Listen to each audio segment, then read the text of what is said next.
First off, allow me to say hi, Bagel.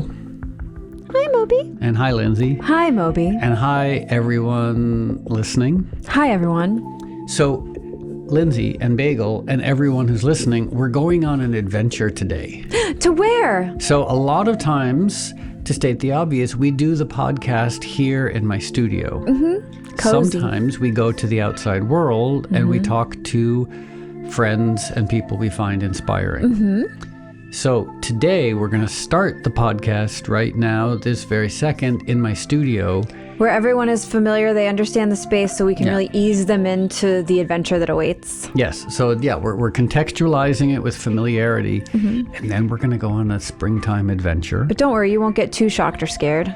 We are going to go to Gentle Barn, and we're going to interview Ellie Lax. Queen. So Ellie is the founder of Gentle Barn and one of my animal rights heroes. The first time I went there, I heard her give this welcoming introduction speech about animals and about animal rights and about veganism, and it was so inspiring. It was like word ninja inspiring. She spoke in a way that even like the hardcore carnivores in the audience, you could tell they were even receptive to what she was saying. She also does this thing that I think from like a spiritual standpoint is unbelievably powerful, which is she is so zen. When faced with someone coming at her, challenging her, what she does with her life, she never gets angry. She never gets frustrated, or maybe she does on the inside, but on the outside, what she does, how she communicates is she just gets curious with these people. And it's so powerful. That's such a hard thing to do. That's my ninja right there, is she just asks questions and she always stays composed and compassionate. And that's boss level shit. So rather than us talk about Ellie, which I love talking about Ellie, I have an idea. What? Why don't we get in our electric car and drive 90 minutes and go talk to Ellie in person?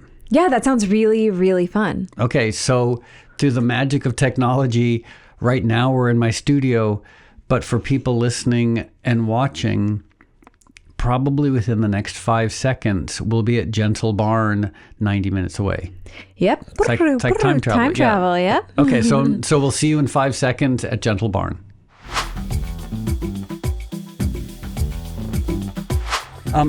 So hi, Lindsay and Bagel. Hi, Moby. And hi, Ellie. Hi, So Ellie. before we get started, can you tell us where we are?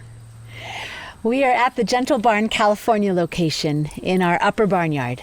Which is also, I think, does this little area have a specific name? Yeah, it's called Santa Clarita, California, and it's just 30 minutes north of Los Angeles. And even more specific, does this little pig area, I thought we were told that this pig area has a specific name, but maybe it doesn't. We call this our potbelly pig area. Okay. Is it called an island of sorts? Oh no, the island is over there. Oh, okay. We've been calling this Pig Island. Oh, I like that. We're going to keep that. Okay. And also, so before we get into it, so this is, I believe, one of my favorite stories about you. Was this where John Lewis lived when he was a baby and you used to sleep with? John next Lewis to him? the cow. John Lewis the cow. Braveheart. So John Lewis the cow actually lived in my house, in my real house. Okay. This has been the nursery, though, for many, many cows before John Lewis. Okay. We raised our calf Ferdinand here. Oh, Ferdinand. That's who I met here. Yeah. Yeah. Okay. Yep. Ferdinand, we raised him in that little shed. And you slept next to Ferdinand to keep him warm and like to keep him from being despairing with loneliness. Yeah, so me and my daughter, who was 12-ish at the time, Ferdinand came in and he was just newly orphaned and he was only a few weeks old, and he just kept crying and he was in so much grief. There was no way he was going to make it. So me and Cheyenne decided we have to be with him. So we put on thermal socks and hats and gloves and really, really warm pajamas and coats and sleeping bags. And we moved into that shed and we stayed with him 24/7 for a full week. But then more kind of staff and volunteers signed on for a few hour shifts through the day and through the night to give us breaks. But we basically stayed with him for the first 30-day quarantine. He was never, ever alone. And that's why he made it. Wow. And now, how big is... Because I met him, I think, towards the... in either the middle or towards the end of this, like when you were with him for 30 days straight. And how that was probably 6 years ago? Yeah, I think he's like 7 years old now. Okay. And how big is Ferdinand now? He is massive. He's like 3,000 pounds. He long ago outgrew this nursery, and then we moved him down to our little cow pasture at our main location, and then he quickly outgrew that. So now he actually lives at our San Cruella Healing Center, which is 17 acres. And he has lots of room. He's and got it. When you're matriarchs. 3,000 pounds, you got to have some space. Yeah. And he's got lots of cows that are his age, so they play together. And lots of matriarchs that kind of make sure he has good behavior. So he's really happy there. Oh. I love that he has a bunch of ladies keeping him in line. You know, I think every handsome boy needs someone that's going to keep him accountable. Life It's lessons, important. people. I really want to. I love all. There's so much I want to talk to you about, and so many things that you've experiences you've given me and us and Bagel. But I would love to take it back a little bit and talk about where you're from and how on earth you got here. Because as we were doing our research, maybe I'm just a terrible researcher, I couldn't find anything about your childhood. Like, according to the internet, you were born in 1999 at Gentle Barn. Okay, but that is true because that really is the date of my real birth, where I got to blossom into who I was always meant to be. So I like that my birthday is August 25th, 1999, when I founded the Gentle Barn. But you know what? My full story is in my first book, My Gentle Barn, Creating a Sanctuary Where Animals Heal and Children Learn to Hope. And actually, the book starts in my childhood, and it talks about like literally the reason why I'm doing this. You know, going through the challenges of growing up, first of all, I always loved animals. I was an animal lover from birth. And so I think right off the bat, that kind of set me off to the side where the more I loved animals and realized that the people around me didn't, I felt different. And the more I felt different, the less I fit in and the more I retreated to animals. So there was that going on. But then I had other challenges growing up, with two siblings, and there was stuff going on that also made me feel alone, made me feel misunderstood, made me not want to be here. And it was always animals that not only listened as I cried and made me feel wanted and valued, but they also encouraged me to keep going at times when I really didn't want to be here. There were several times throughout the course of my life where I literally considered taking my life because I didn't want to be here anymore. I'm an empath. And so watching the cruelty towards animals and watching the cruelty towards other human beings, like even in the schoolyard, kids were so mean to other kids that I just was like, this place is not for me. And it was always animals that kind of caught me at that last second and said, no, you have to stay, but it's going to be all right. I mean, I had a very similar experience. Like, growing up, the adults were chaotic and unpredictable. The adults were violent, and then going to school, same thing. Kids were violent, unpredictable, and at times really terrifying. And animals were consistent, you know, and fascinatingly rational. You know, like animals, like from our perspective, we might not understand their behavior, but their behavior always makes sense. And so I think that's similar to you. My animal rights began, you know, on a very limbic level, connecting with animals when I was a little baby because they were safe and they were predictable. Yeah. And I love how you said that, Moby, because it's so true. You know, even when I was a child, I got bit by a dog. But even that was completely understandable. I had gone around the back of their house and saw the dog and got scared and ran off. And the dog was like, hey, come back here. Yeah. And so even that didn't make me feel afraid. It was predictable, it was understandable. I understood animals, I understood their language, and I understood my place within them, whereas for humans, not. So I love how you summed that up beautifully. That's because I remember when I was reading the first book, you were talking about you and Jay having that similar, Jay being your husband, who you met here. Jay came in as a volunteer and never left. And now we run the place together. I love that story. But he also had tremendous abuse in his childhood and was also the animals in his neighborhoods and the nearby stables that literally saved his life. So we had that in common. I think we all do. Absolutely.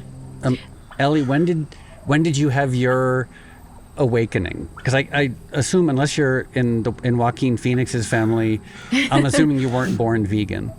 No, I wish, but no.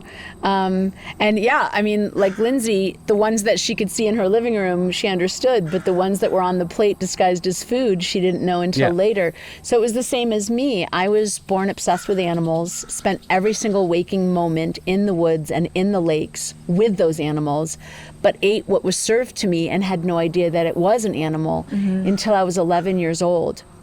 And I went to school that day, and for whatever reason, there was a chicken in the school. And do you mind what town? I'm just trying to place this in my brain. Yeah, this was in New Haven, Connecticut. Oh, I didn't know you were Connecticutian. Is that what you call Connecticut? I might have just made it up. I don't know. Connecticutian sounds like kind of scary, but I like it. Because I also, I grew up all around Connecticut, like Danbury, Stratford, Stamford, Norwalk, Darien. Wow. So we used to spend a lot. My mother's best friend, had two best friends, one who lived in Old Lyme and another who lived in Wallingford, which I think is right next to where Sleeping Giant Mountain is. Wow. So right next to New Haven. Oh, it's beautiful there. And when we were kids, there was woods and lakes and so much nature, and no Lyme right? disease yet. Yeah. Yeah. It's true. So I didn't know you were, a fellow, but then again, it's beautiful, but then also culturally kind of restrictive, and especially like some of my worst childhood memories are like January, February, March in Connecticut when it's gray and it's cold, and we grew up really poor, so like I remember being like middle of March, cold and gray in Stratford, Connecticut, my mom crying because we didn't have enough money to buy food. So definitely some nice memories, but then some really sad, horrifying memories. Yeah. So, okay, sorry to make it about me because I'm a narcissist. It's easy to make it about me. But so you're 11 years old in New Haven, and you had your epiphany. Yeah, there was a chicken in the school, in the auditorium, in a cat crate, in a corner. And the auditorium was filled with kids that were running and talking and laughing and being really loud. And literally no one could see that there was a chicken there except for me. And I zeroed in on her almost immediately, said, oh my God, she must be terrified, went over to her, opened the crate, pulled her out. She was shaking and trembling. And I put her in my arms and I kept telling her she's not alone, that I'm here, it's going to be okay. Eventually she stopped shaking and she kind of started falling asleep in my arms. And the principal came in and said, don't pet the chicken, give her to me, she's got to go to the slaughterhouse, and grabbed her from my arms and ran out of the school with her. And my little 11-year-old brain is going, what is she talking about? And that's when it hit me like a ton of bricks. That's chicken and rice. It's not a coincidence that it's the same word. Yeah. Yeah. And I went home that day and announced to my parents, I will never eat meat again. And they said, oh, that's nice, dear, eat your soup. And I said, well, didn't you hear me? I'm not going to eat this stuff anymore. Well, that's not an animal, it's just soup. I said, it's chicken soup. I'm not going to eat it. And then they said, oh my God, you're going to die. You're not going to grow. And I said, well, so be it. And I stuck to my guns, and I've been vegetarian ever since. Since you were 11. Since I was 11. And when did the vegan conversion happen? Yeah, so it's so interesting how it was so clear to me what animals were, and I wasn't going to eat them anymore since 11, but I had no clue about the dairy industry, the egg industry, the honey industry, the wool industry, until much later. I had just founded the Gentle Barn, brand new, 1999.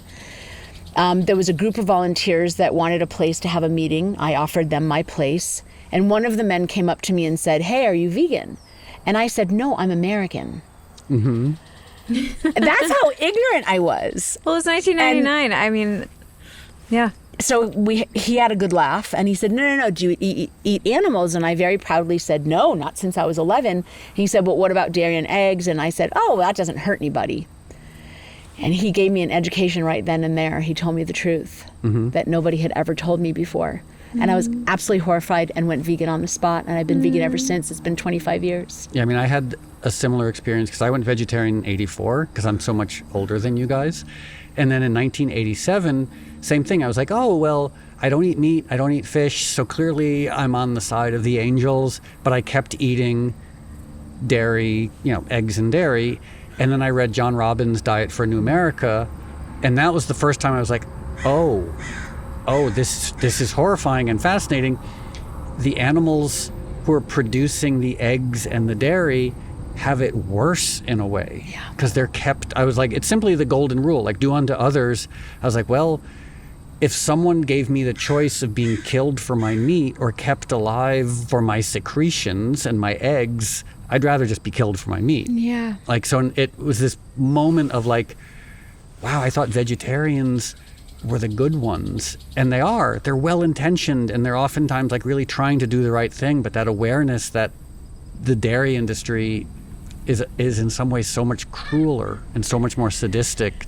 I mean, the meat industry is terrible, but the dairy industry, without being too judgmental, is actually crueler. Like, do you prefer torture or murder? Yeah. Like Yeah. kill me it rather is. than keep me alive. The dairy industry is a life of suffering from beginning to end, and the only mercy is probably when they're killed. I agree. Yeah. So you're 11. You go vegetarian. What were you? I mean, outside of your family, were you ever met with opposition from others outside of that, or was it kind of a accepted thing in your world, in your life? It wasn't accepted, but I also didn't talk about it much. I had already accepted the fact that I was somehow different, and the people around me didn't understand me. The more I talked about animals, the more I loved animals, the more of a quote unquote freak I was seen as. So I just did my thing and didn't talk about it much. When I was at a party or someone else's table, I just said no thank you if it was animals. Didn't go into it. It's probably No. safer. Okay, so I'm going to be really provincial for a second. Did you ever go to Bloodroot Restaurant in Bridgeport, Connecticut? No, I didn't, but I was a child, so I don't remember. So Bloodroot, that was the first vegetarian restaurant I ever went to. It was a feminist cooperative, and it was in this very strange location in Bridgeport. And Bridgeport is also, it's gotten better, but it was definitely, we'll call it like a challenging place. It had the highest crime rate, I think, in New England. But this group of women had this feminist collective, and they opened a vegetarian restaurant. And my mom used to take me there, and then I started going there on my own when I became vegetarian in 1984. And it was so special and so counterculture and so hidden away. And the other thing is, as a man, I always felt so apologetic going there. That's I correct. wanted to talk to the women who worked there and be like, I'm sorry. Like, You have to go up like fully prostrate to approach. I'm aware of the patriarchy. I'm aware it's terrible. I apologize, but I love your food. Does it still exist? Because if so, I gotta go. I think I want to go right now. I think it does. Like at one point we were going to the East Coast, and I Googled Bloodroot Restaurant in Bridgeport, and I was like, I think it's still there. So maybe That's worth a trip. Yeah, I think that maybe the next time we're on the East Coast, we have to go up to Bloodroot. But if I go there, there's a good chance I will never leave. So maybe that's too big a gamble. I think we need to do a field trip there. I think so too, Because very I want to much. go too. And talk about the light in the darkness, the way you describe that community. And yet here is this beautiful light. Oh, God, that sounds amazing. No, I don't think I ever went there as a kid. My parents were very much of the opinion that what I was doing was absolutely insane, and they did not want to support it. They were like, okay, fine, but we're not going to cook you special food. Okay, no problem. Can I tell you a really sweet bloodroot story? Absolutely. Okay, this is so endearing. My mom got married to this very nice man named Richard, and then she died of cancer, and I stayed in touch with Richard, and I went to go visit him where he lived in Connecticut, and he had gone to Bloodroot to get dinner for us to bring it back to the house. Keep in mind, Richard was like a former football player, militant meat eater, but his way of accommodating me was to go to Bloodroot. That's so sweet. Richard so cares. lovely. It was so gentle and sweet. He also tried to make me orange juice by putting entire oranges in a blender. And I was like, well, I don't know if I can actually drink this because that's really not how you make orange juice, but A, for effort. His heart's in the right place. He sounds like a lovely person. So then what's next? You go through school. I'm just trying to figure out how, because I think many of us love animals. But to go from loving animals, being vegetarian, having this connection, to having the idea to start a place like the Gentle Barn, how did your journey wind up to that being even an idea that you had? So there were two very pivotal things that happened to me early on in childhood. Number one, the first thing that I remember, 5, 6 years old, in St. Louis, Missouri, was I was in Temple with my mom and ordered to sit still and quiet, which was impossible. And finally, I couldn't take it anymore and said I was going to go to the bathroom and slipped out the back door of the temple to a field that was behind the temple. And that was my sanctuary. All the little ladybugs and the grasshoppers and the flowers. And at one point, I rolled over on my back to watch the clouds in the sky. And I was awestruck because the sky was full of butterflies. That field must have been on the migratory route of the monarch butterfly. Oh my gosh. Looking back, but at the time I didn't know. I just thought something very angelic was happening. Yeah. The sky was full of monarch butterflies, and unable to do it in Temple, but in that moment, I held my breath. I held my body so still and quiet that the butterflies started landing on me. Stop. And I was covered in butterflies. And it was in that moment where it wasn't just me loving nature, it was nature noticing me. It was nature participating and connecting with me. It's like a benediction. It's like a blessing. Yeah. And I'll never forget it. In that moment, I was like, I don't know what I'm going to do with the rest of my life, but I am going to do something to protect these animals. I am part of them. They are part of me. So that was the first thing that happened. The next thing that happened when I was more like 7 or 8, still in St. Louis, Missouri, and I had had enough by that time of the bullying in school and the cruelty to animals and feeling different. And I was like, you know what? I changed my mind. I don't want to be here. And I actually tried to end my life at 7 years old. And it was a hummingbird that flew in my face and stayed there for what felt like forever. And this feeling of calm came over me, as if that hummingbird was telling me, like, look, you have to stay, but it's going to be all right. And it was, again, that second opportunity where it wasn't just me being in nature and loving animals. It was those animals recognizing me, coming to me in my hour of distress, calming me down when I didn't want to be here anymore. And I got fueled all over again. Like, I got to protect these animals. I got to be part of them. I have to do something for them for the rest of my life. And since that moment at 7 years old, I would tell anyone that would listen that when I grew up, I was going to have a big place full of animals and show the world how beautiful they are. And that became my mantra since 7 years old. And I had no idea how to do it. But I would sit at school and draw pictures of what the Gentle Barn would look like until my desk, notebooks, and arms were covered in pictures of animals. And I would go to sleep each night fantasizing about what the Gentle Barn would feel like and look like and all the animals I would get to love. And that's how I went to sleep every night. So since 7 years old, the Gentle Barn became a real place in my mind. It just took me a while to actually make it in reality. And while I was busy procrastinating and not knowing what the first step is to start something like that, at the age, 25 years ago, I discovered a petting zoo I had never seen before. And I don't know, it smelled funny and it looked funny, and I ended up going in to see what they were doing.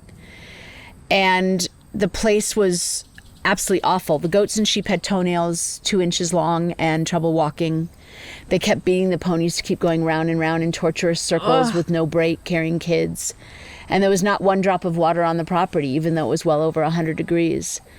And I was just absolutely sick to my stomach. But the worst part about that petting zoo, by far the worst part, was that the place was full of people and not one of them could see the suffering in front of them. It's like this blindness that we have in our culture, like people can't see. So I was sick to my stomach and I had to get out of there. And I was running for the door, and blocking the exit was a very old and sick goat that looked me in the eyes, stopped me in my tracks, and asked me for help. And I returned her gaze, and at the time I was living in a little house with a half-acre backyard in the valley. And I thought, well, I could bring home a goat. And so I said, yes, I'll help you. Wait right here. And I went to find the owner and said, hey, can I have that goat? And she said, no. And I said, well, can I buy her? Name your price. And she said, leave me alone, lady. And I said, that goat is dying.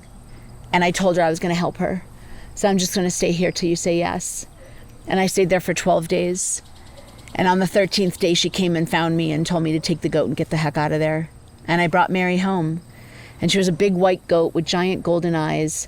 And I got a mobile vet to come out and remove her tumors and trim her overgrown toenails and teach me how to massage her deformed legs so she could walk again.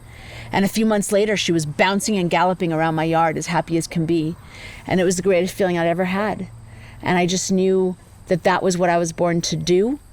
And this is what I was born to be. And I had to do more of it. So I called authorities on that place to see if they could help the animals I didn't take home. And they all said the same thing. They all said, we know about her. There's nothing we can do. Just walk away. But walking away is not in my nature. So I went back to the petting zoo and said, like, if no one else is going to help those other animals, then I'm going to do more. And I went back to the petting zoo and I said, look, I know that you have other animals that are suffering. No questions asked. I'll take them off your hands. And she said, fine, wait right here. And she went in the back and started dragging animals out of the back. Broken bones, pneumonia, scared to death, dying. And I brought them all home and got the mobile vet out to fix them one by one. And months later, I woke up in the morning, looked out my little picture window to a backyard that was now full of animals. And I said, holy cow, I just started my dream. Yeah. And that's how we got here. So I have a question, but also I have a very specific question. I'm sitting here looking at one of the pigs wagging their tail. And, well, now they just stopped. But, and this ties into my next question. When a pig wags its tail, is that, and forgive my ignorance, is that just a sign of contentedness and happiness? Or are they distributing pheromones? So what do you think? Pigs are just like dogs. They wag their tails when they're happy. Okay. I assumed so, but I didn't want to project. But it leads me to the question, in your book and also on your website, you talk about this, like, listening to animals, how humans have the ability to communicate with animals, but we just simply don't. But you do. When did you first become aware of that? And can you tell us more about listening to, and like, it reminds me of Dr. Dolittle. So for example, I remember when I first, as a little kid, was like watching Dr. Dolittle, they have that song Talk to the Animals, and I was like, how is that unique? I talk to animals. Everyone, but whether you can listen to the animals, that's the more of a challenge. Like, why didn't the Dr. Dolittle song be about listening to animals rather than talking to them? Like, anyone can yell at an animal or talk to an animal, being able to hear them in response. So when did you start listening to and communicating with animals? Moby, I'm so glad that you asked that question. And I talk extensively about this in my new book coming out called Cow Hug Therapy, how the Gentle Barn animals taught me about life, death, Lindsay and everything wants to talk in more between. about cow hug therapy because Karma and Lindsay had an amazing cow hug. Yeah, moment. I'll tell my karma story. It's pretty epic. Oh, good. Well, cow hug therapy is my favorite topic. So yes, let's talk about that. But to answer your question first, and I love that you asked that question. You know, I know that you and I, all of us are empaths. And when we're growing up as an empath, it is excruciatingly painful because not only is the design of an empath to go through their own trauma so we could lose ourselves, to find ourselves, and to bring the gifts that we've come to share with the world. But we're also aware not only of our own pain and challenges, but we're aware of everyone else's. So it is so excruciatingly painful. But once we grow up and we fully accept ourselves and we embrace who we are and we embrace our gifts, being an empath becomes our superpower. And so I know you know what it's like to talk to animals, because an empath, as a child going through your own challenges, I know that you could hear them and they could hear you, and they were your sanctuary, just like with me. If you look at every single solitary living being on this planet, we are all intuitive. I know that you've probably had the experience of watching a school of fish, and it's not like there's a leader and followers. They are literally all moving at the exact same time. Why? Because they're one mind. They're one organism. They're intuitively connected to each other, so they move as one being. When quote unquote prey animals, want to go down to the lake to have water, they have to be intuitive to know, is it safe? Is it not safe? Are there predators lurking and awaiting them? Or is the lake available to drink? So every single animal on this planet operates intuitively. And if you look back at native cultures, Aboriginal cultures, intuition was part of their rhetoric. I mean, they lived it, breathed it, passed it down to younger generations. The veil between physical life and the spirit world was very, very thin, and they communicated with all living beings around them. It's only in our Western culture, we're now so fast-paced and high-tech and busy in our phones and busy in our computers, and we don't make time to meditate, and we don't make time enough to be in nature and to be connected with animals. And we're all left-brained, right? We're all about reason and science and provability, and we've lost that intuition. And it's not that we've lost it to the point where we don't have it anymore. It's just that our culture doesn't teach it. Our religion doesn't believe in it. Our schools are all about sit down, be quiet, and listen to someone else. We've drowned it out, yeah. We've drowned it out. We've been forced to, I think, because I know when I was younger, and I'm sure that you both experienced this too, of my moments where I was like, this animal's hurting or this person is hurting, would be shut down so fast. Yeah. And it would happen so many times over and over and over that eventually I stopped saying it out loud. And eventually I stopped noticing it as much as I did. And it took a lot of work for me to get back to the point where I could climb out of all of the times I was shut down and told to not feel that way. And I know that that is a very, very common experience. Well, I like to call this time in history the Great Awakening. If you look back at history, we went through civil rights, and we're still going through gay rights, and we went through women's rights. But it was all more about politics and getting the laws changed to protect the innocent. But in the animal rights world, I would love it if it would happen, but I'm not so sure it will happen. I think it's more a matter of us as individuals awakening and taking the power into our own hands and voting with our own dollars to get big business to do what's right and stop doing all of this wrong. And so it's the time where us individuals have the most responsibility, but it's also the time in history where we as individuals get to celebrate being alive and lead the way for more humanity. And it's not about learning animal communication, it's about remembering it. And it's not about learning a new skill set, it's about returning to who we really are and who we've always meant to be. And so being vegan for me is a way for me to shine a gentle light in the world and show people that we can live harmoniously with every living being and don't have to destroy anyone. But also practicing animal communication is my way of demonstrating that we can all return to who we are and turn on our own intuition and connect with these living beings and the planet in a way that we were always designed to do. Wow, that's beautiful. I know. And I also think that there is something so healing about that. I think that so much of our mental and emotional discomfort that I think we all have in many different ways comes from, and we talk about this a lot, is our disconnection with the the divine, with the earth, with the kind of the spiritual flow of our planet. And and animals are so connected to that. And when you connect with animals, you connect to that part to where that lives inside of you. Yes. And I know that we've had this experience, and it's a hard thing to talk about, but like when I've gone to like animal save events, like going to a slaughterhouse and like giving water to pigs,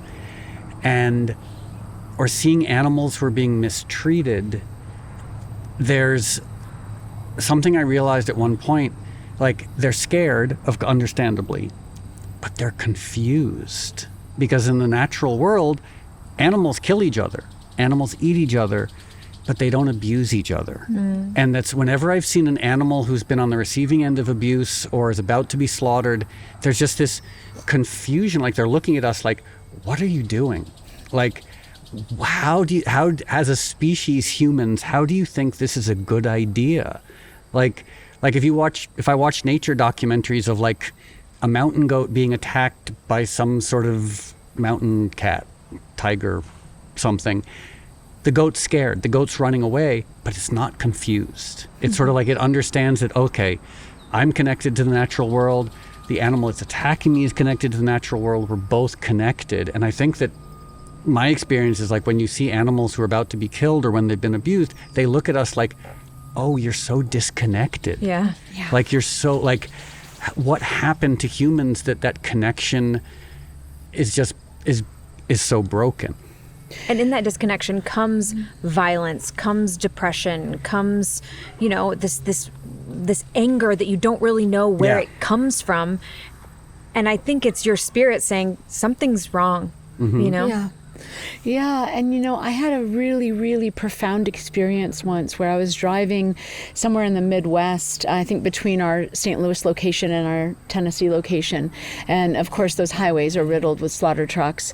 And it's so hard. Like, do you look at them? Do you look away? Do you pray? Like, what do you do? It's so painful.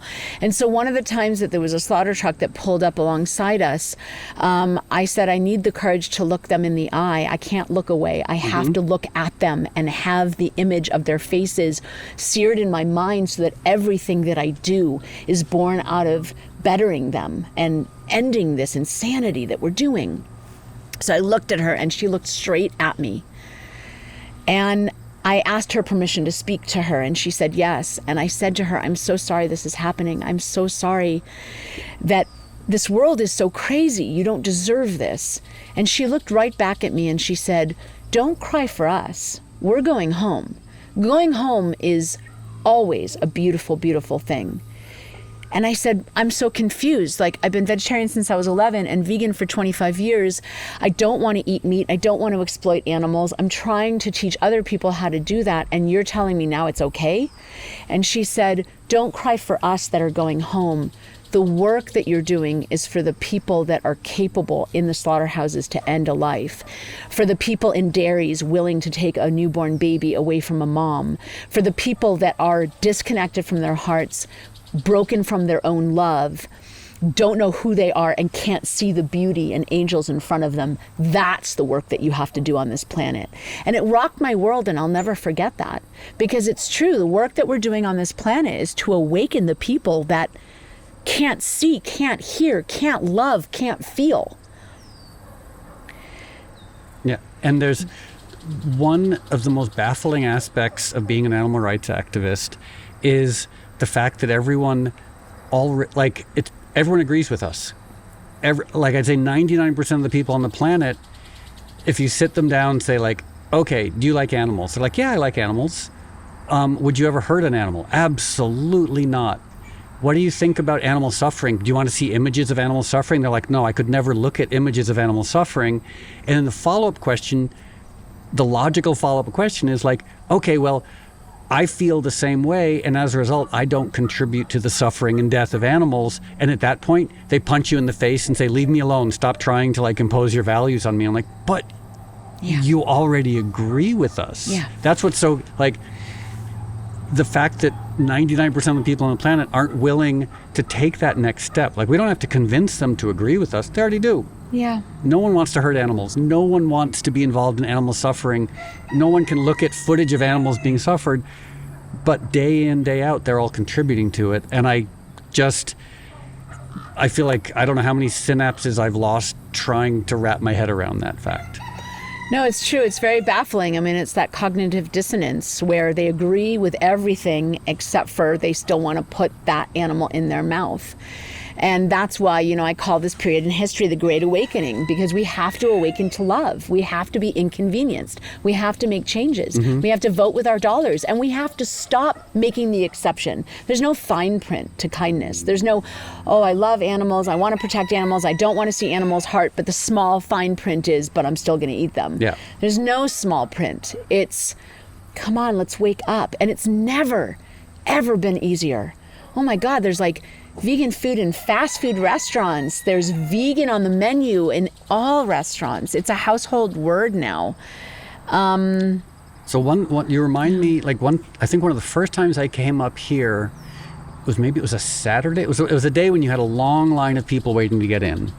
That was also the first time I came, was a day where it was like a regular tour day. Yeah. I think it was a Sunday, right? And Maybe it we were must open have to been. the public. Yeah. And there were two remarkable things that I experienced involving you. One was, and I'd love to talk about like your welcome speech, because your welcome speech was so skillful. I was like, I wanted to stand up and like cheer afterwards. Thank you. But the other was, I was standing next to the people waiting in line, and one guy was making bacon jokes. And I wanted to go, me being egregiously unevolved, I wanted to go over and scream at him. And you went over and you used, like, what is it, Aikido, the one where you use people's them to, like, you went over and talked to him, and I don't remember exactly what you said, but it was so much more effective than yelling. Like, you went over and said, like, oh, I'm sorry that you see animals that way. When I see an animal, I see gentleness and vulnerability. And he was so chastened. Do you remember? You mind tricked this guy. I was there. I think we must have come together that day, because I remember this happening too. And I felt such anger at this man. I was like, Yeah. Why would you come here?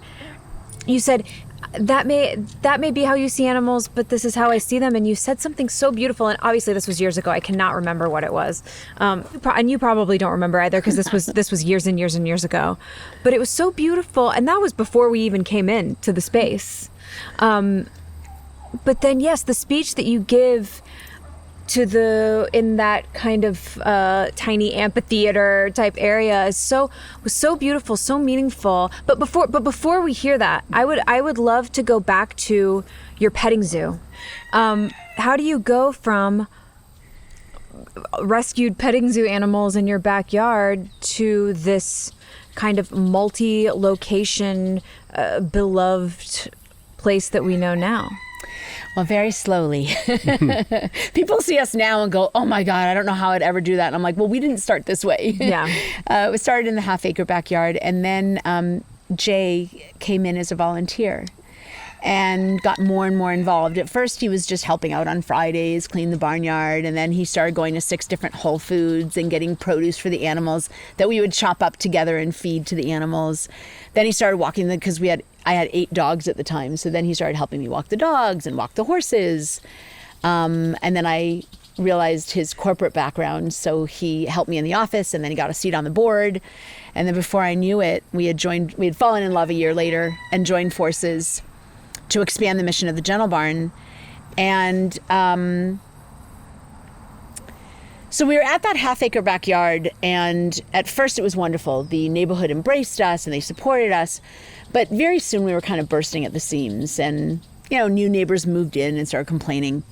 And we got to a pivotal place where it was like either shut down or move. But in order to continue the Gentle Barn, we can't stay in the half-acre backyard anymore.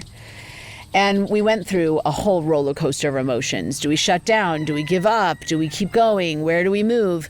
And we finally got a realtor that took us basically in a 50-mile radius. We looked in Ojai, we looked in Shadow Hills, we looked in everywhere that was zoned for farm animals. And most of the places were either great house, but not livable conditions for the animals, or great barns and pastures, but condemnable houses. And then we finally found this place, which actually... This place right here. This house.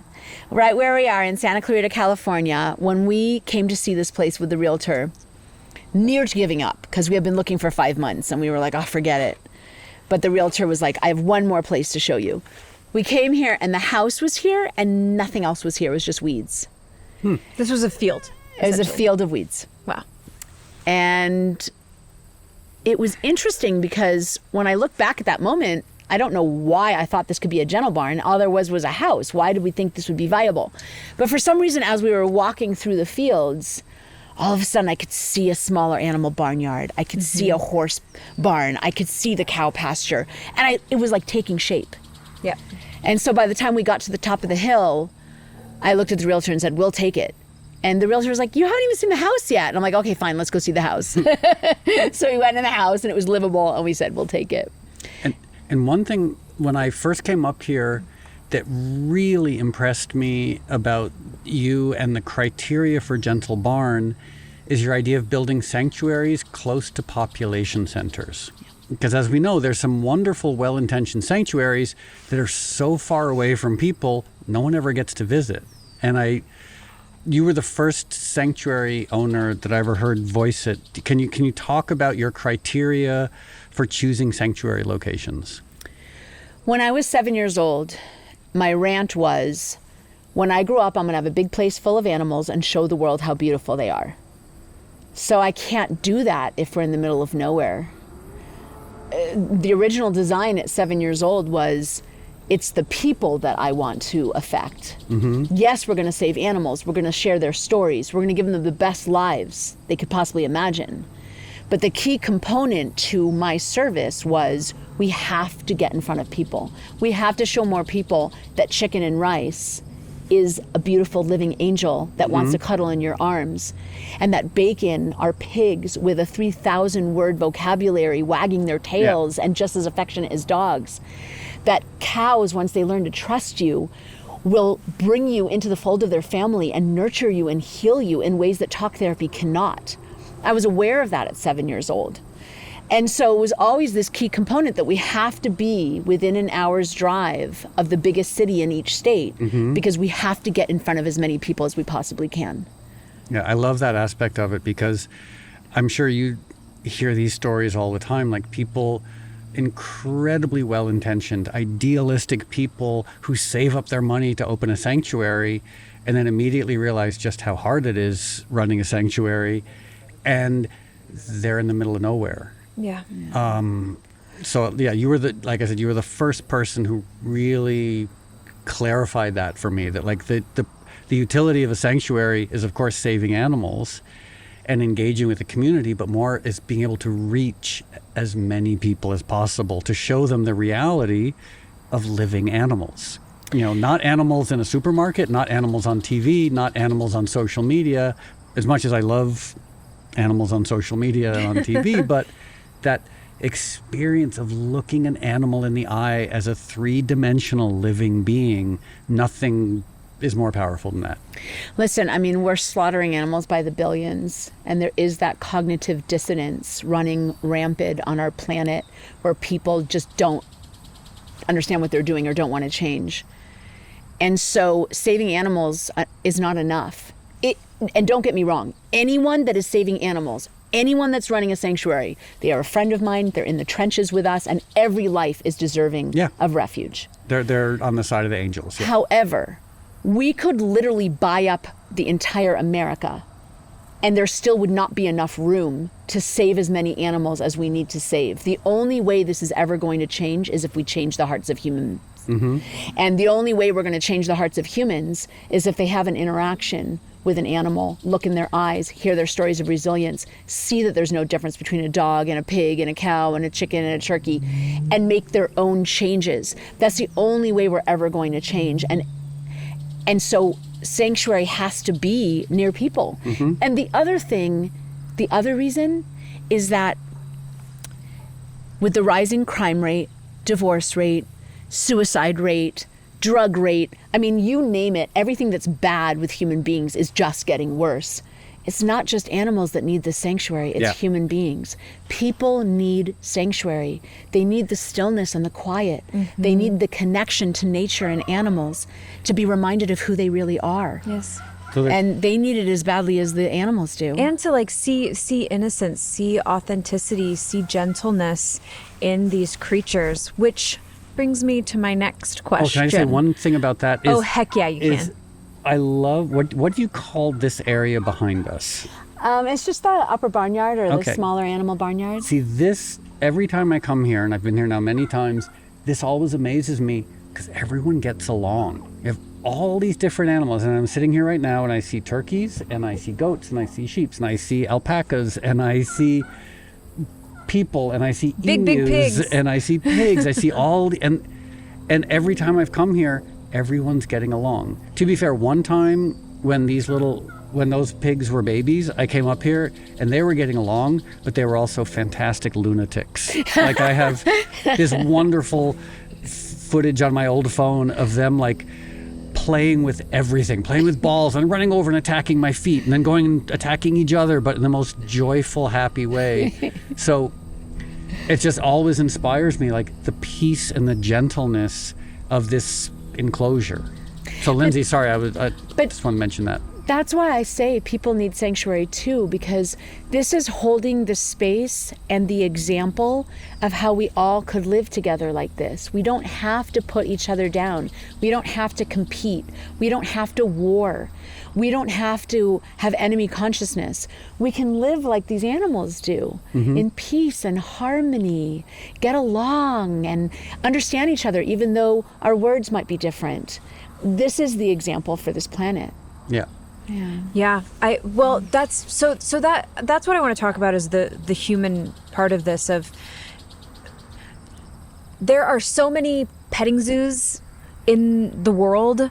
There are so many zoos or whatever in the world, these places where you can quote unquote interact with animals or view them in some habitat. And we all grow up with those, you know, SeaWorld exists. Yeah. But they don't change the way that people view animals or the way that people want to live their lives in a way that might protect animals.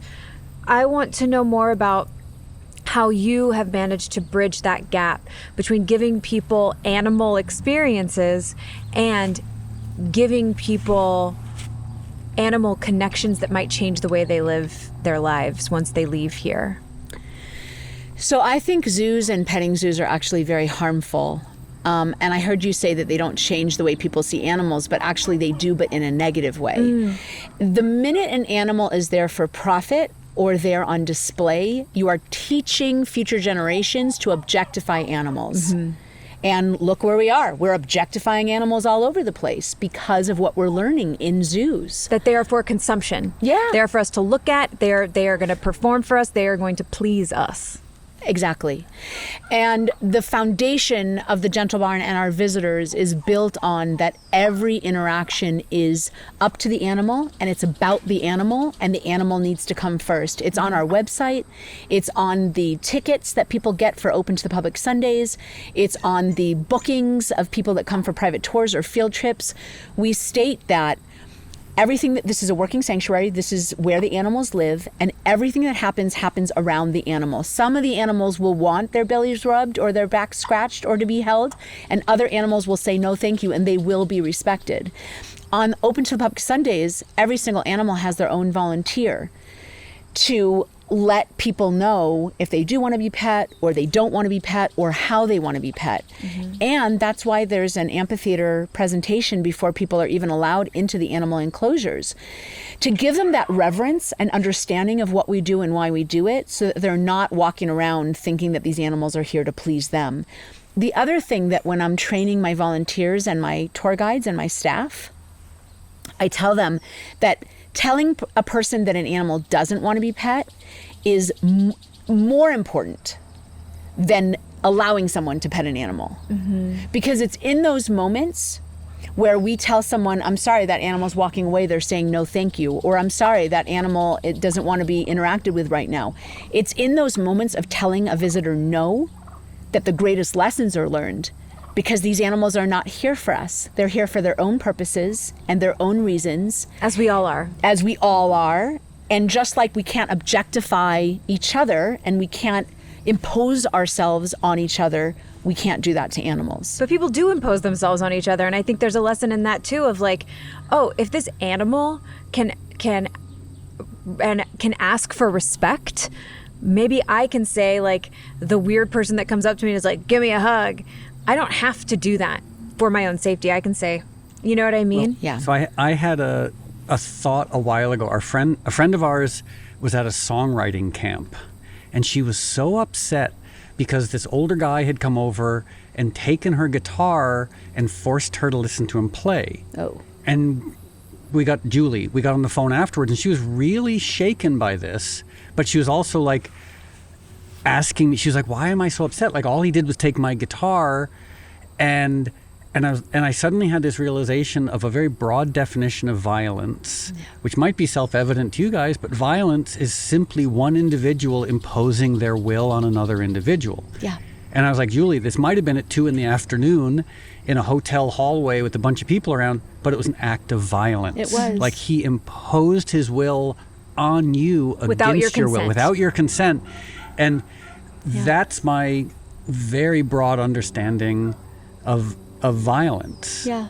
And so it applies, like someone who like forces themselves on an animal just to pet the animal, like that's an act of, you're imposing your will as opposed to respecting the animal's innate ability to have its own will and express it however it wants. Also, one of the biggest realizations I've had is how remarkable turkeys are. Yeah. Like, I'd never spent time with turkeys, and I think I went to Woodstock Farm Animal Sanctuary, and that was the first time I met a turkey, and I was like, they're special. Yeah. And I'm just looking at these guys reminded, and one of them, Stellar, who Lindsay and Bagel and I met as a baby, thank you very much, who's now hanging out with his mom. And they're just the most wonderful, curious, smart, gentle creatures. Fun fact about these turkeys behind us, which I just learned, and you obviously know this very well because you did it. But these white turkeys were rescued. They were going to be Thanksgiving turkeys this year. These white turkeys were going to be dinner. And now they're they were alive. saved this very year, and they're only 6 months old, these turkeys. And they're just gentle, curious, smart, wonderful creatures. So, hi, turkeys. Yeah, they're so amazing. lovely. So anyway, Sorry to interrupt with that, but I love these turkeys very, very much. They're very sweet. Yeah. And I came up here with you and Bagel as well to film a Thanksgiving. A few years ago, Yeah. And I can't remember which turkey, but I got to cuddle, which I'd met turkeys, but I'd never actually cuddled a turkey. Brave? Does was, Brave cuddle? No, it was Sun. His Okay. first cuddle turkey here at the Gentle Barn was Sun. And wow, and you were playing guitar to her, Yeah. and she cuddled with you. and what a profound experience, Yeah. So So I love this sense of when people come in here, they are encouraged and taught how to listen and say, am I imposing my will? And what is your will in this kind of unspoken way? I think that's so powerful because a lot of people aren't taught to gauge another person's will and to know to the concept of consent. And even, people that aren't surrounded by farm animals or animals meant for animal agriculture still have animals around them. They may have a pet or something, but it also teaches them to teach any animal or any person, I think, with that sense of you are allowed to have your boundaries, and because you won't allow me to impose my will on you isn't an attack on me, it's you respecting yourself. I think it's so valuable, but it also teaches people that these are animals who want to live their own lives, and I think people don't think of animals meant for food as animals that have interests and respect their own space and want different things. And I think people think of these animals as these kind of mindless objects that we can do whatever we want to, and the space allows them to learn something and that different. is the root of so much violence and horror when you depersonalize, because I think a person can be a human or an animal, but that objectification and depersonalization, whether it's to a human being, whether it's to a gender, whether it's to an ethnicity, whether it's to an animal, because that justifies everything.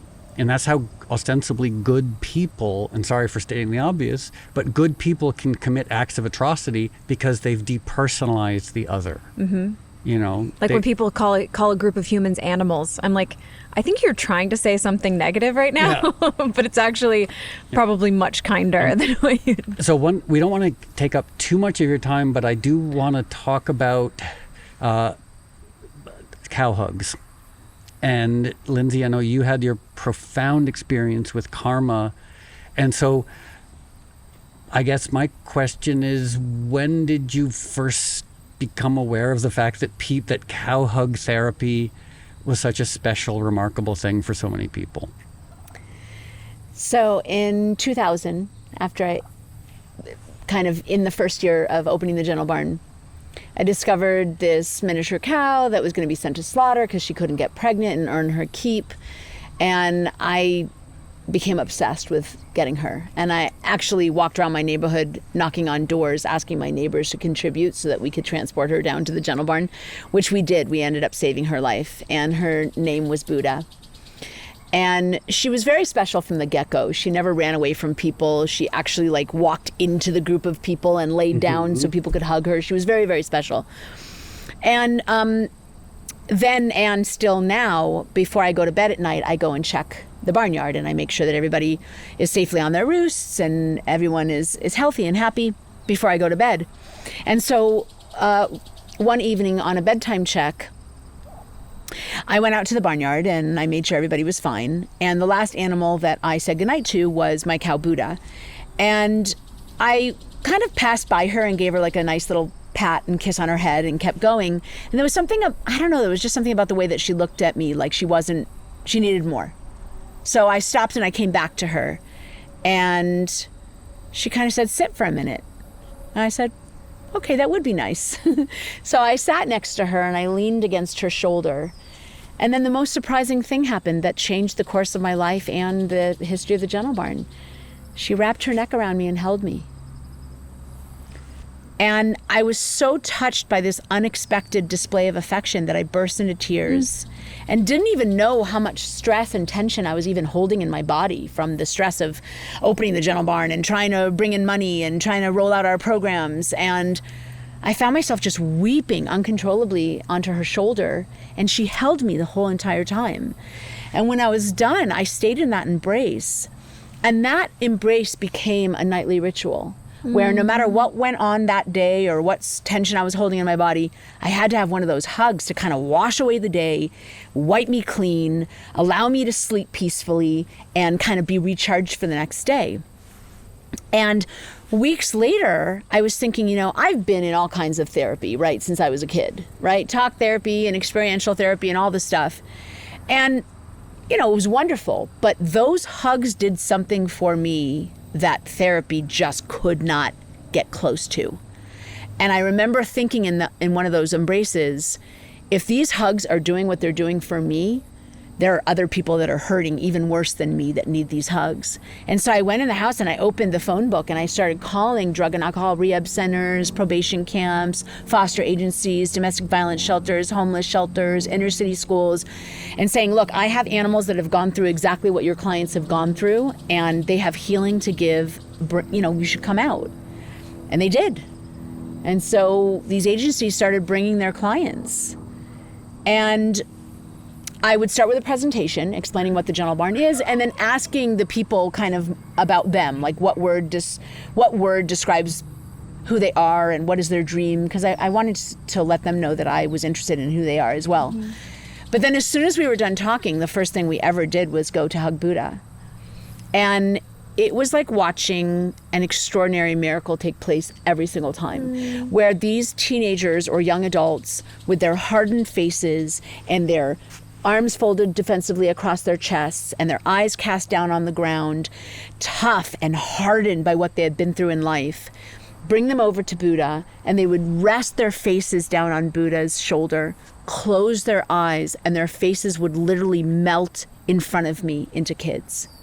And they would be cracked wide open and vulnerable and humble. And the rest of the time they were on the ground holding pigs and holding chickens and kissing donkeys and loving the animals completely unabashedly. because Buddha would just open them wide up. And over the course of her life, she gave 300,000 hugs. Wow. She opened the most hardened, most defensive, most closed off, shut down person. She worked with prisoners and people out of jails. She was extraordinary. And it was such an honor and a privilege to do that work with her. She did every single open Sunday, every single tour with me. And so that was how Cow Hug Therapy was born, is through Buddha. And up until the pandemic, we worked through agencies. I mean, of course, people can come for field trip and open to the public Sundays, and cow hugging was a very vital part of what we did. But therapeutically, we were working with people in agencies. Then the pandemic hit and we shut down. And during the pandemic, we were contacted by a social worker and a caseworker for a teenage girl who was suicidal, isolated, extremely depressed, wasn't doing well in foster care. And the woman said, I know that you're shut down, but this young lady is in real crisis, and we were wondering if you perhaps would consider opening. And I would much rather get COVID than say no to this opportunity. And I said, heck yeah.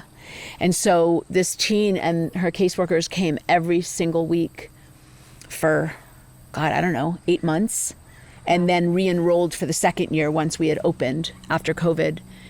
And it breathed the life into her. Those cow hugs, the piggies and their waggly tails, cuddling the turkeys. Like me, loving animals was the best part of this girl.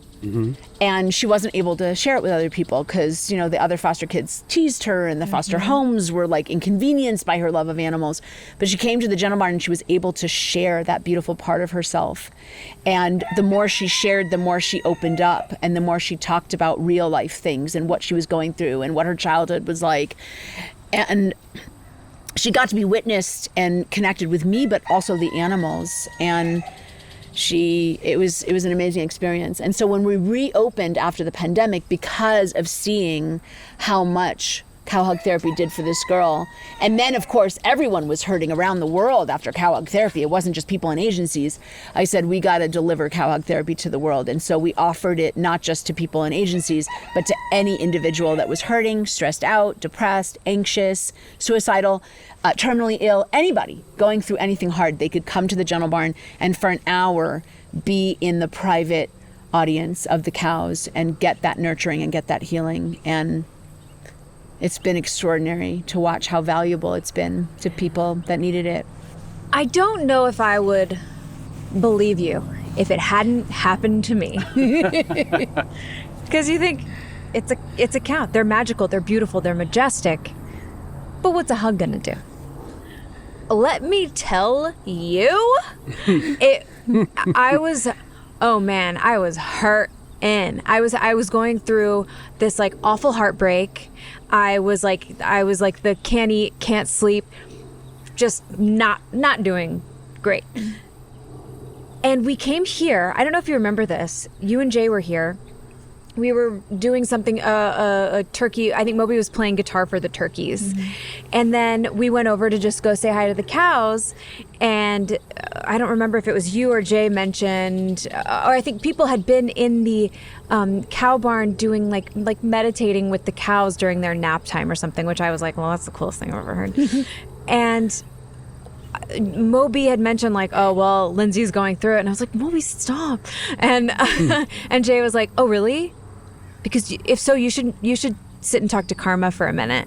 Karma the cow, this big, beautiful cow, like brown, white, pretty cow. He was like, why don't you sit with Karma for a minute and just hug Karma for a minute? And I was like, okay. And so I sat with Karma and I hugged her, and I had Bagel with me, and Bagel and I just kind of like sat with Karma for a minute, and I just hugged her and like feeling her like big breaths and her like big heartbeat in there. And I just like suddenly was like, am I feeling better? What's happening? And by the time I got up, which I probably was there for like 10 minutes, maybe less, I got up and I was like I could take a deeper breath, like something physical something happened while I was hugging that cow, Karma. And it really actually shifted something really, I was going through, it was pain that I was experiencing. And I got up and it was dulled to a level that nothing else had done. Therapy, meditation, whatever. Fried food. Lots of fried food, probably like a natural red wine. Nothing did what that cow did.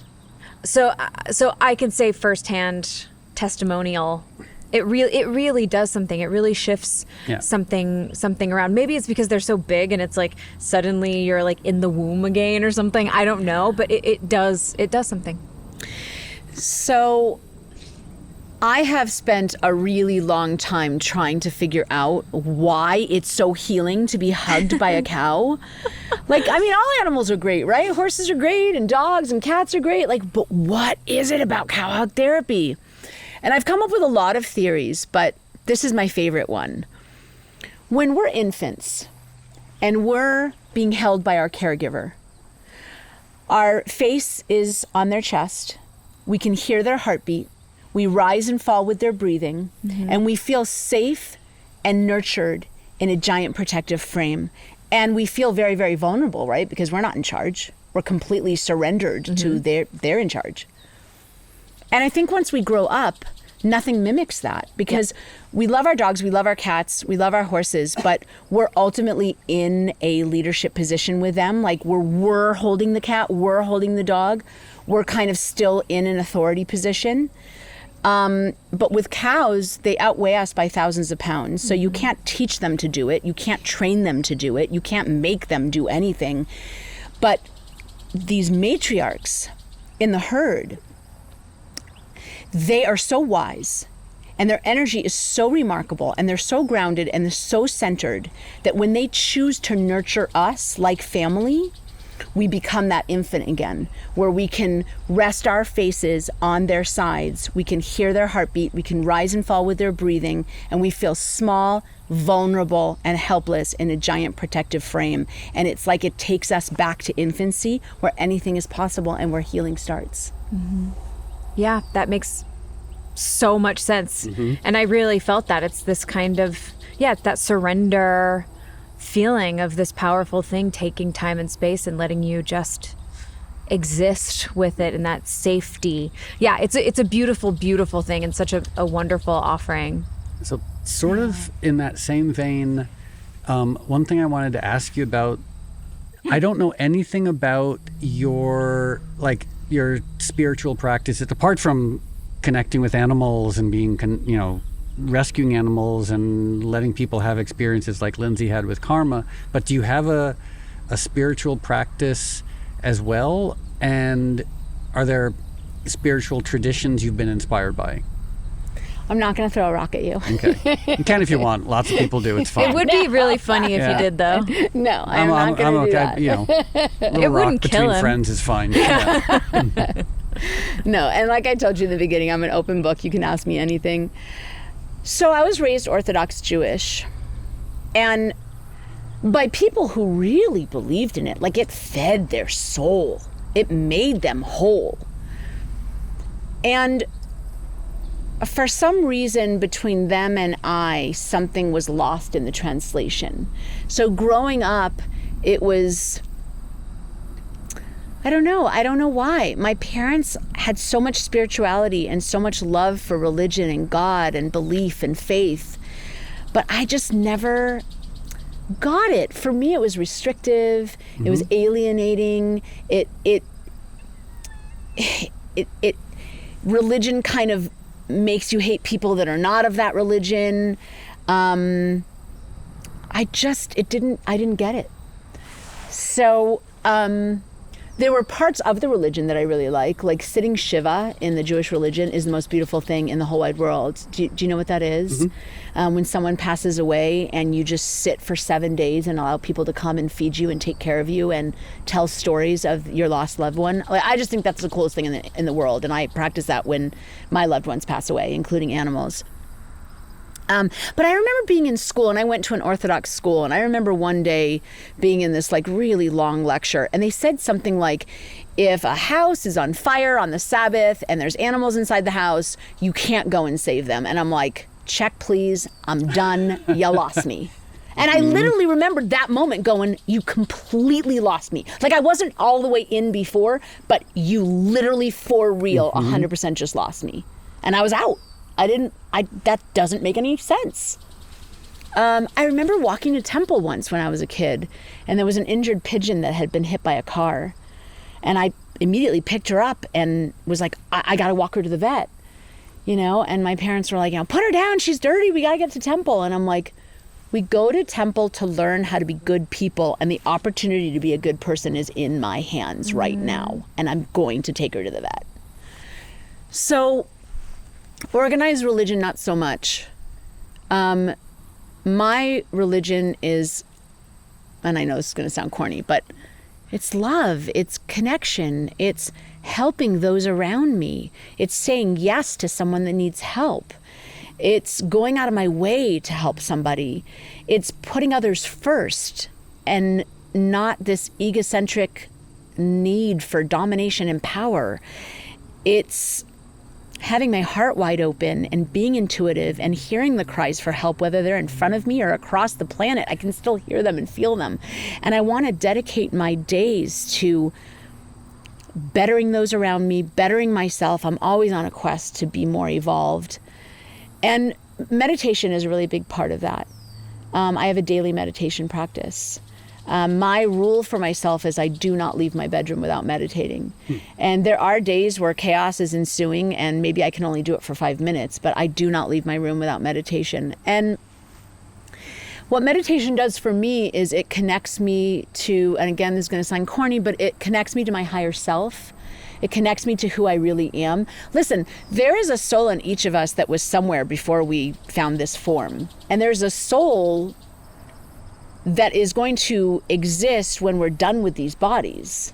So there's a truth about ourselves that is way bigger than I am female or male, I am straight or queer, I am, I have kids or I'm single. Like all of those human distracting details, there is a truth about each and every single one of us, human and non-human, that is greater than all of those details. And I think meditation allows me to tap into that and connect with that and be reminded of that so that I can bring a piece of that to the experiences and interactions and conversations that I have during my day. So that's my religion. Can you say what the meditation practice is, or do you mix it up? I mix it up. Depending on my need for each moment. Sometimes just listening to either chants or meditation music takes me where I need to go. Other time I just focus on my breath. Other times I like to take myself through different guided meditations that I use. So yeah, I mix it up. What about you? You have a meditation practice, don't you? Same thing. Whatever works. Yeah. Sometimes it's chanting, sometimes it's breath, following the breath, sometimes it's visualization, sometimes it's TM, sometimes it's Zen, something that's basically, the same way I listen to music. Sometimes it's Led Zeppelin, sometimes it's Bach, sometimes it's Pantera, sometimes it's Donna Summer, sometimes it's Beyonce, sometimes it's Black Flag. So same thing with food. Sometimes it's Indian vegan food, sometimes it's Italian vegan food. Like the idea of saying, okay, I'm only going to eat Italian vegan food for the rest of my life seems arbitrary and restrictive, as great as Italian vegan food is. But when you were talking about walking to temple and seeing the wounded pigeon, you reminded me of one of my favorite Sufi quotes. And I'm not Sufi. I love the poems and some of the ideas. But I'm paraphrasing, and I think it was Kabir, maybe Hafiz, and again, I'm really paraphrasing, said, like, okay, you can put on old fancy clothes, you can dye your clothes orange or black, you can, cut your hair a certain way, you can go sit in a big stone house, and you can sit, kneel on the stone floor until your knees bleed. The whole time you're doing that, God's outside, and God is lonely, waiting for you. And it is fascinating this idea that so much worship, so much religion ignores divine creation. Like when you take a step back, you're like, okay, not to malign spiritual traditions, but going into a big stone place to worship the divine while ignoring nature, while ignoring animals. Like, it's like worshiping music without listening to music. So you've been so generous. I mean, obviously your whole life is generosity and service, but like letting us come here and set up and talk to you. This has been... Someone wants to talk to you, Moby. Oh, hi. You've got such fancy eyeglass. They're things sunglasses. on. Hi. Hi, Joni. Hi, Joni. Just lastly, before, because we know that you're busy Well, saving also, animals Ellie in the might world. take us around and introduce us to some of the other animals Okay. after this as well. So Yeah, I would let's really like maybe that. Lindsay, Ellie, is there anything we want to end with? I have one, while we're still here, I just have one question that I feel like I need to know the answer to, which is, you're up against a lot here running this place, and also just the general sense of knowing what is right and knowing that the world is not there yet. And it gets depressing. It gets scary. It gets, I know that I have moments of hopelessness, like it's not working. What do I do? And I feel hopeless at times. If you feel that way, what do you say to yourself? What keeps you going? How do you continue to push? Because you are pushing a massive boulder up a very steep hill every day, keeping this place afloat and keeping everyone happy. And there's just a lot going on. Those goats, I think, are hugging. It was very sweet. Sorry, I was like watching. Anyway, what keeps you moving? What gives you the strength to wake up and do it every single day? So I write about this extensively in my new book coming out, Cow Hug Therapy, because I think it's a really good question, and I think so many of us are grappling with trying to find that answer. No matter what your activism is, I think the hopelessness happens. Oh yeah. So, in the first year of the Gentle Barn, it was my dream since I was 7. And when I finally started the Gentle Barn, I thought that it was going to be cupcakes, rainbows, and unicorns, right? There were going to be harps and violins playing every single day. And it was going to be like this, I'm living my dream. And it was really hard, right? I'm saving animals from the most unimaginable story. And just when I think I heard the worst story, the next one is even worse. And seeing what human beings are capable of, right? So there was a moment in that first year where I'm like, I'm done. I quit. I am not strong enough for this. I made a mistake. I was mistaken. I'm done. And then, of course, I fought with myself for the next month. Like, I quit. No, you don't. I'm not strong enough. Yes, you are. I can't do this. Yes, you can, right? Finally, at the end of the month, going, okay, fine, you're right. There's nothing else that I could even imagine myself doing. This is obviously why I'm here. Okay, so then how am I going to survive this? It's going to eat me alive. So I came up with 5 things to help preserve my sanity. The first is share my message gently. So much of us animal activists, we just want to go through the streets and shake people and slap people and wake them up, and right? But we get ourselves in a state of like, we are so angry all the time. And number 1, that's not effective. And number 2, who can live like that long term? It's too painful. So I vowed that I was going to share my message gently. I was going to find a way that, to your point about that visitor that said something about bacon, and this is what we teach our volunteers, every statement, no matter how horrific, is really a question. Oh, that's a lot of bacon.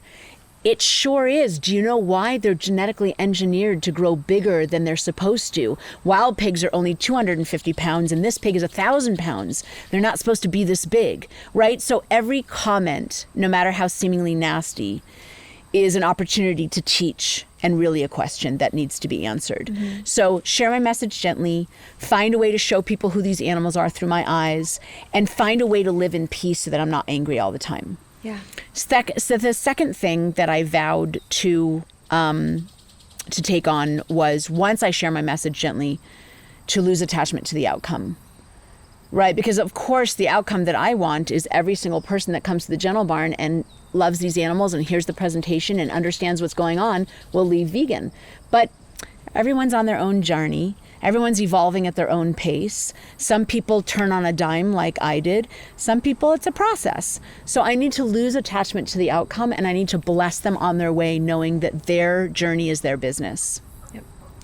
The third thing that I adopted was setting better boundaries for myself. Knowing the things that empower me and knowing the things that take me down, and kind of protecting my very sensitive soul so that I'm not taken down. I have a big job to do. I have a lot of lives that are depending on me. I can't afford for a conversation or a video or a social media post to put me in a fetal position for the next 3 weeks. I have to stay strong and I have to stay hopeful. So I created boundaries on what content I watch, what movies I watch. I stopped watching the news. I haven't watched the news in 20 years. Wow. The people that I associate myself with, they have to be uplifting and hopeful and inspiring, or I'm not going to do it. The fourth thing that I came up with, and this might be one of the most important, is to allow myself to celebrate the victories. You know, those of us that are so incredibly painfully aware of the problem, it's hard when a new vegan restaurant opens up or a new celebrity goes vegan or a new vegan product is on the market. You know, it's hard to really celebrate that moment because we're looking at how far we still have yet to go. But I wanted to give myself permission to really celebrate those victories, no matter how small. Because, listen, yeah, the problem is always going to be there, but we need to celebrate. We need to feel that hope in that moment. Like, yes, there's another vegan bacon made out of mushroom, or there's a new vegan politician. Yes, we're getting there. We have to feel like we're getting there. Because if you look at any movement throughout the history of the world, no movement happened in a day. No progress happened quickly. It happens over time. So within that moment, within that movement, there is still progress, and we have to be able to celebrate. And then the fifth, which is something that I practice on a daily. When I was a kid, I visualized what the Gentle Barn would look like, taste like, smell like, and feel like. And eventually I manifested the Gentle Barn, right? So now we're all trying to manifest a peaceful world for all creatures. So so the fifth thing is I dedicated myself to spending time in the world that I want to create every single day. So apart from my regular meditations, every day I set aside 5 minutes, and I very specifically and intentionally set my alarm for 5 minutes because, you know, if it goes for 30 minutes, then the next day I'm gonna be like, oh, I don't have time for that. But if it's only 5 minutes, totally sustainable, totally doable. So I set my alarm for 5 minutes, and in that 5 minutes, I close my eyes and I visualize soft, fertile earth beneath my feet. I see to my left, as far as the eye can see, gardens and vegetables and fruits of every single size, shape, and color that are feeding and sustaining humanity. And then to the right, I see orchards as far as the eye can see, with every fruit and nut growing lushly on the vine. My mouth is watering, and I'm like, that is food. I visualize horses running wild and free that I'm waving to as they pass by because they're my neighbors. I visualize walking through a thick and fertile forest and watching the trees grow so high they touch the sky, and every single wild creature beckoning me and welcoming me into their forest to be part of them and one with them, and hearing their sounds and their cries. And then walking through that forest and ending up on a beach where I'm looking into the ocean and I'm seeing the water clear and pure, the coral growing richly, and every marine life thriving. And then, like, along the beach, watching people hugging cows and holding chickens and cuddling turkeys and holding hands and just feeling that well-being of a peaceful planet. And I live there for 5 minutes every single day so that for the rest of the day, everything that I'm doing is born out of that possibility and that hope. Well, you visualized this, and it exists, and it's amazing. So I'm cautiously hopeful and optimistic that your daily visualization is going to come true as well. Well, it has to. Yeah. It has to. With or without humans. Yeah.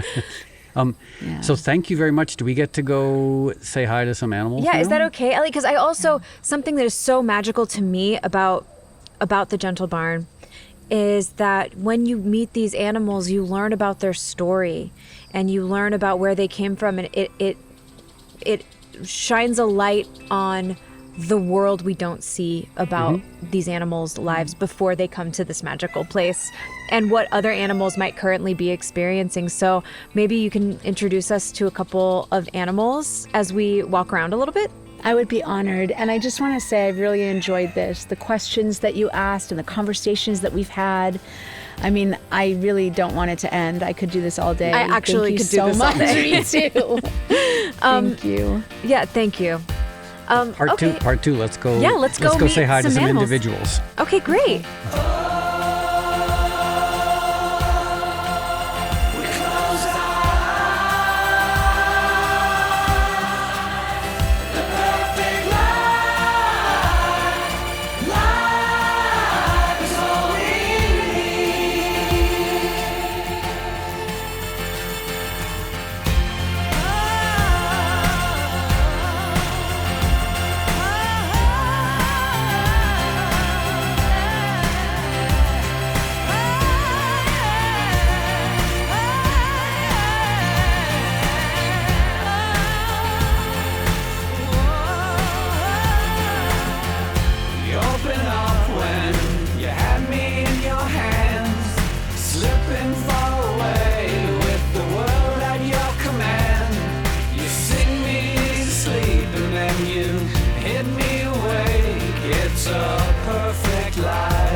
So everything about that, speaking for myself, hopefully for you and hopefully for the people watching and listening, everything about that from my perspective was wonderful.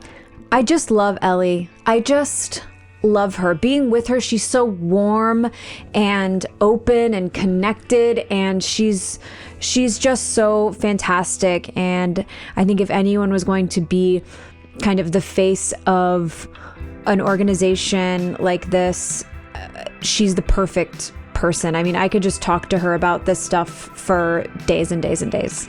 And are you familiar with, in the world of cinematography or cinema, there's a French expression called mise en scène? Yes, I'm familiar. Okay. So my understanding is mise en scène means the scene is made in, like, what you're talking about is reflected in the scene. And that, what we just experienced at Gentle Barn, to me was mise en scène in the nicest possible way. Because we're talking to Ellie, who's this amazing, thoughtful, intelligent, compassionate animal rights activist, but the llamas are walking by and the pigs are coming over to say hello and the turkeys are curious and hanging out. And then we got to go see the cows, and it was a beautiful sunny day.